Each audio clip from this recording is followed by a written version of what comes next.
Dans cette commission d'enquête, en fait, on s'intéresse aux termes du contrat entre l'État et Ecomove.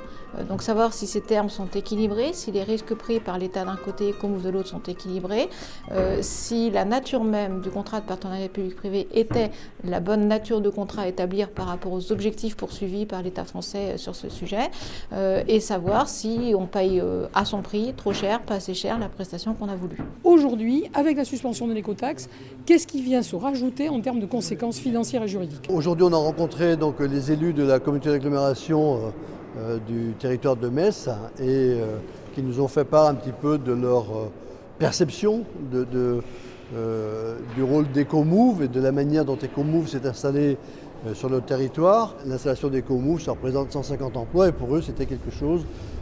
C'est quelque chose d'important. La dimension humaine doit être en premier chef au centre de nos préoccupations et de ses préoccupations. J'attends que les choses avancent vite. Je crois qu'il est important que l'État prenne ses responsabilités en lien bien évidemment avec l'entreprise Ecomove puisqu'il s'agit d'un PPP, partenariat public-privé, à la fois sur la démarche de l'écotaxe mais également sur la prise en charge des personnels. Ces oubliés d'Ecomove, il fallait que la commission aille les rencontrer. Dans ces oubliés, on a des salariés qui aujourd'hui sont en chômage technique ou surtout des salariés qui étaient en CDD et qui ont perdu leur emploi. On se rend compte sur le plan pratique véritablement, d'abord des investissements qui ont été faits par Ecomove dans ce centre d'exploitation, les élus locaux n'en savent rien.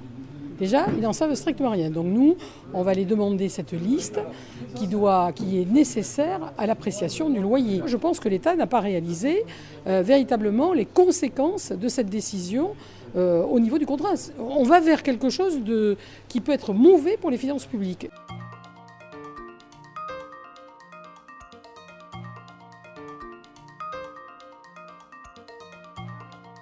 Après, nous avons été visiter Ecomove, donc cette entreprise privée qui s'est mise en place pour percevoir l'écotaxe en lieu et place de l'État. On parle souvent de l'écotaxe, mais de façon un petit peu désincarnée.